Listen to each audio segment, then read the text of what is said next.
If you're looking for a budget Android smartphone, then this might just be it. Welcome back to the channel. This is the place where I help you with tech and lifestyle that you're probably thinking about buying or need help with. And this, in my hands, finally it's here in this part of the world, is the Redmi Note 10 Pro. It's a brand new Android powered smartphone, but it does such a good job. I've been using it for a couple of weeks at balancing the specs, the value proposition with the asking price. Let me take you for a closer look at this thing.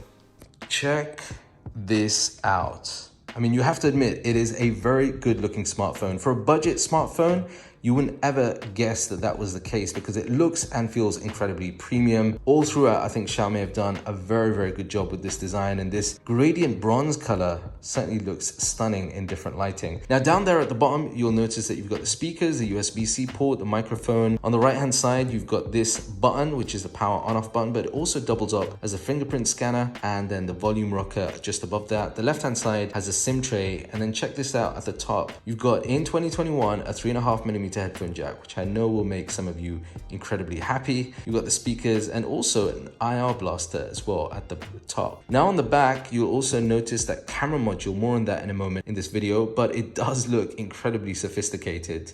So I'll talk about that in a second. Now, something else that came as a bit of a surprise to me was the speaker quality on this. You've got speakers down here at the bottom, but also at the top. Take a listen to the sound quality.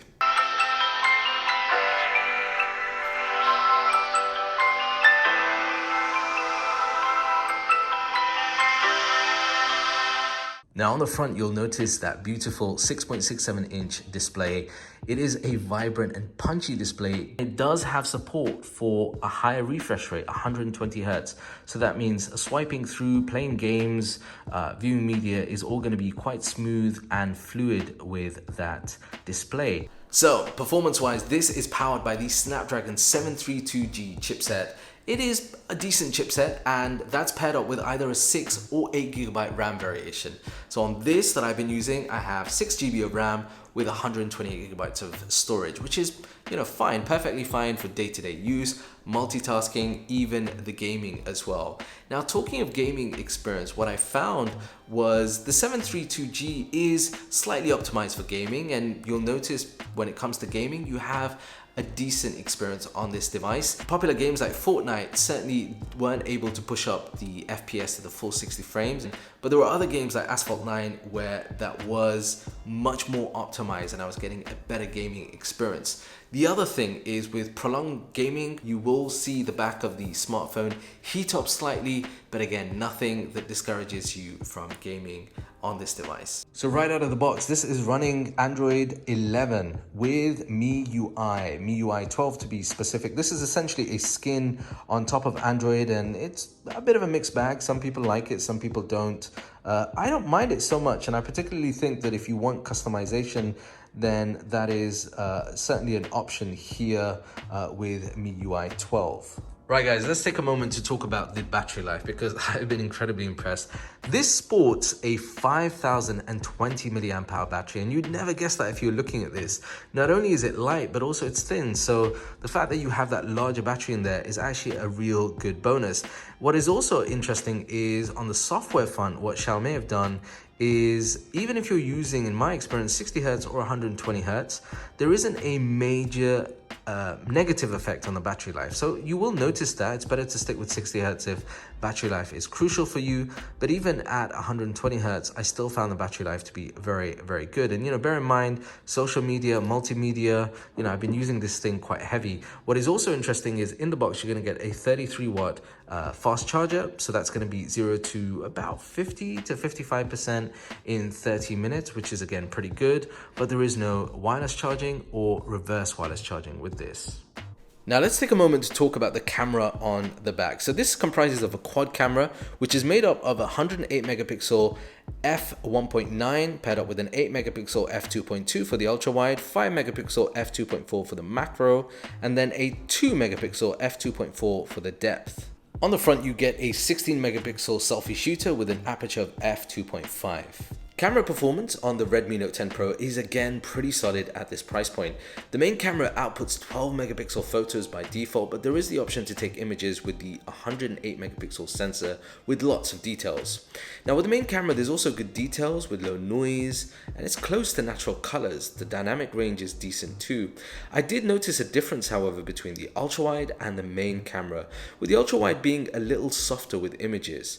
Now going up to 2x, the camera still takes a decent shot.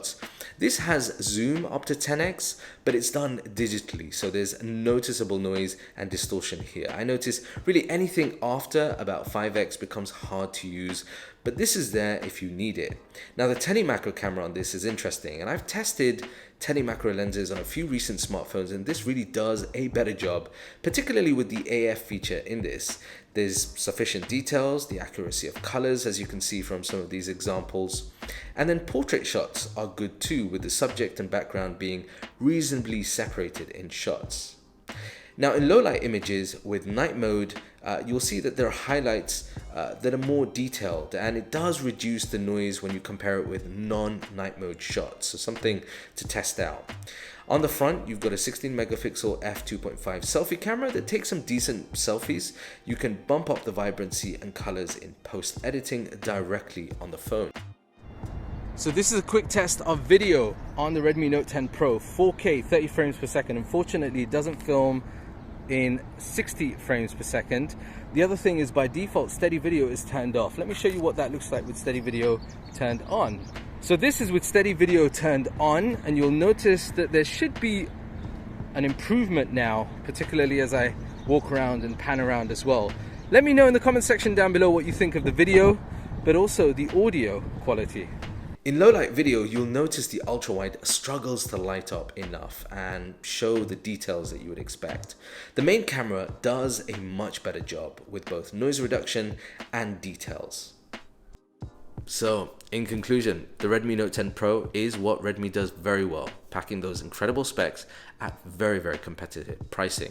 And as I mentioned at the beginning, if you're looking for a budget Android smartphone, I cannot recommend the Redmi Note 10 Pro enough, because I think if you're not looking for 5G, you're not too bothered about the display not being AMOLED, wireless charging isn't an issue for you, you'd still be happy with what the Redmi Note 10 Pro has to offer. Let me know your thoughts in the comments down below, and I'll see you over here next.